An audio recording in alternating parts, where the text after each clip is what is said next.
पुणे में नहीं थम रहा जीबीएस का कहर, एक और 37 साल शख्स की मौत, मरने वालों की तादाद बढ़कर 7 हो गई।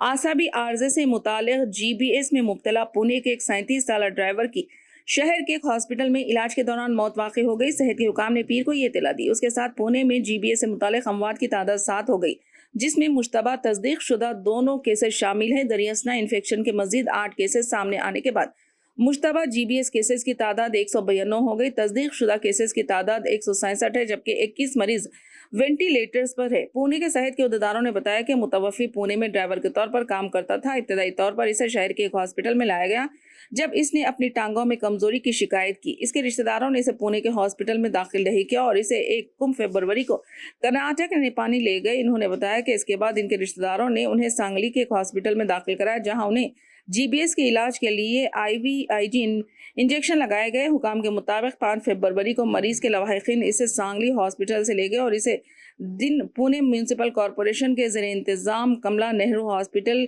के ICU में दाखिल कराया गया। 9 फरवरी को इन्हें दिल का दौरा पड़ा और इनकी मौत वाक़ई हो गई।